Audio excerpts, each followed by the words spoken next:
Assalamualaikum warahmatullahi wabarakatuh. Perkenalkan, nama saya Naya Cisa Aznura, NIM 0704201065, Prodi Biologi 3, Fakultas Sains dan Teknologi, Universitas Islam Negeri Sumatera Utara. Video ini saya buat untuk memenuhi tugas ujian akhir semester Bahasa Indonesia dengan dosen pengampu Ibu Junaida MPD. Berikut inilah video presentasi saya tentang daftar pustaka. Yang pertama adalah daftar pustaka. A. Pengertian daftar pustaka. Daftar pustaka adalah suatu halaman yang dapat dibilang ialah halaman yang wajib ketika membuat buku atau karya tulis. Hampir semua karya tulis mencantumkan daftar pustaka di akhir karangannya. Hal ini dibuat untuk mempermudah pembaca yang ingin meninjau lebih jauh tentang apa yang sudah ditulis. Selain itu, bisa juga sebagai acuan untuk melakukan pengecekan apakah sudah sesuai dengan buku yang tertera dalam daftar pustaka. Daftar pustaka adalah semacam rujukan seorang penulis dalam menyusun karyanya. Daftar pustaka dapat kita lihat dan dapat kita temukan di makalah, laporan penelitian, skripsi, maupun esai. Daftar pustaka penting perannya dalam sebuah karya tulis. Sebuah karya tulis besar yang tidak memiliki daftar pustaka bisa saja diragukan kebenarannya.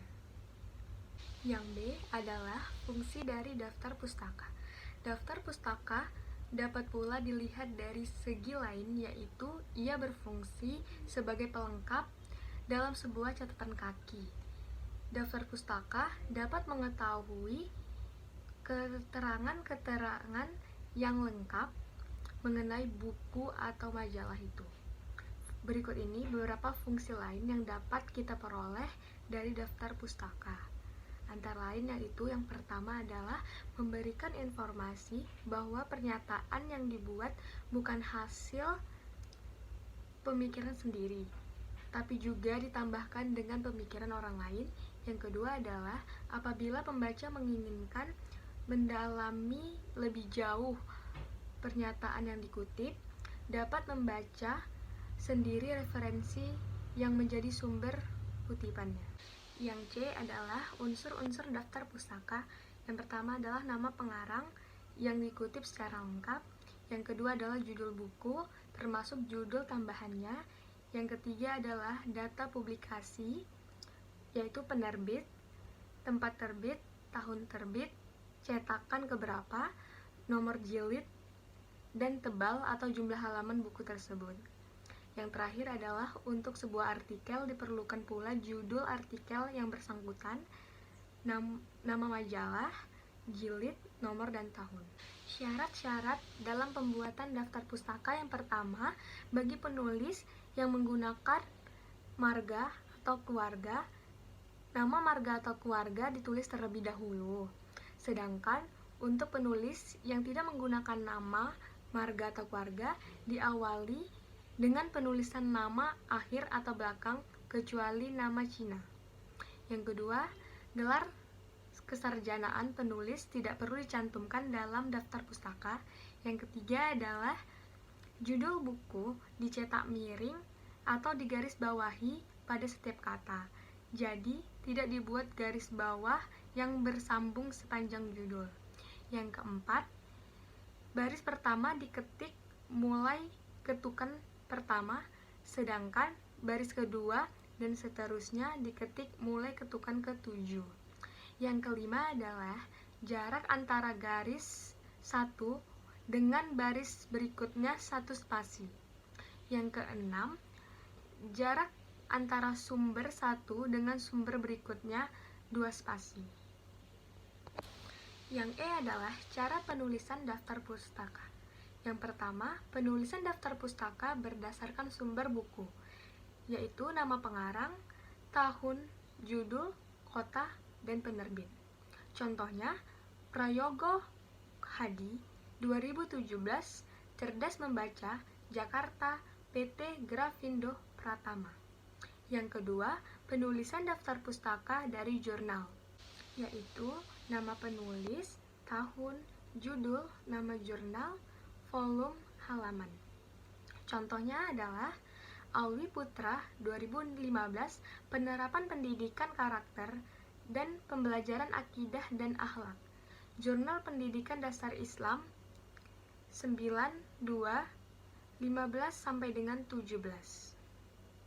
Yang ketiga adalah penulisan daftar pustaka dari makalah, yaitu nama penulis, tahun, judul, makalah. Contohnya adalah Rafika Angelina 2010, Globalisasi dan Perkembangan Teknologi di Era Modern, makalah. Yang keempat adalah penulisan daftar pustaka dari internet, yaitu nama penulis, tahun, judul, alamat website, atau tanggal akses. Contohnya adalah Anis Rahmah 2010, Budidaya dan Pemanfaatan Lidah Buaya di Pontianak dan sekitarnya. Terus websitenya, selanjutnya tanggal akses yaitu 3 Maret 2010. Yang kelima, penulisan daftar pustaka dan skripsi atau tesis atau disertasi, yaitu nama penulis, tahun, judul, skripsi atau tesis atau disertasi, kota, dan universitas. Contohnya, Maria Ana 2007, Pandangan Umum Terhadap Politik di Indonesia, skripsi, Depok, Universitas Indonesia. Yang keenam adalah penulisan daftar pustaka dari koran, yaitu nama penulis, tahun, judul, kota, nama koran, tanggal, atau juga bisa nama penulis, tahun, judul, kota, nama koran, halaman. Contohnya adalah Kasuryo Ihzah 2006, Banjirnya Pengguna Internet, Kompas, halaman 6 sampai 61. Yang ketujuh adalah penulisan daftar pustaka dari kamus atau ensiklopedia, yaitu nama penulis, tahun, judul, kamus atau ensiklopedia, jenis, halaman.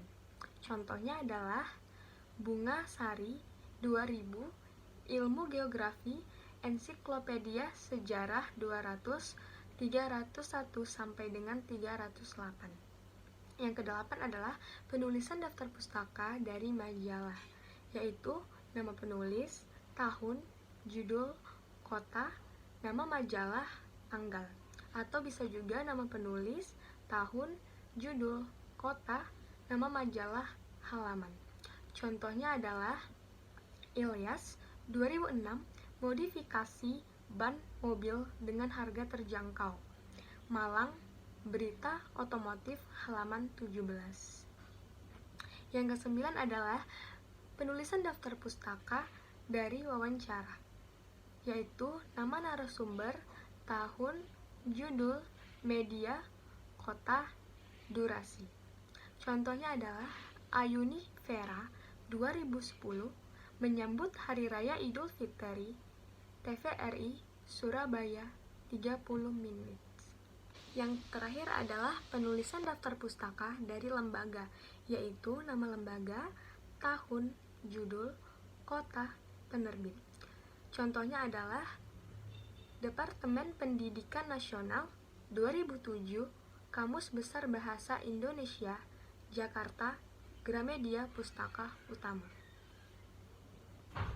Baiklah, itu tadi video penjelasan saya tentang daftar pustaka. Mohon maaf jika ada kesalahan. Terima kasih banyak sudah menonton video ini. Wabillahi taufiq walhidayah. Wassalamualaikum warahmatullahi wabarakatuh.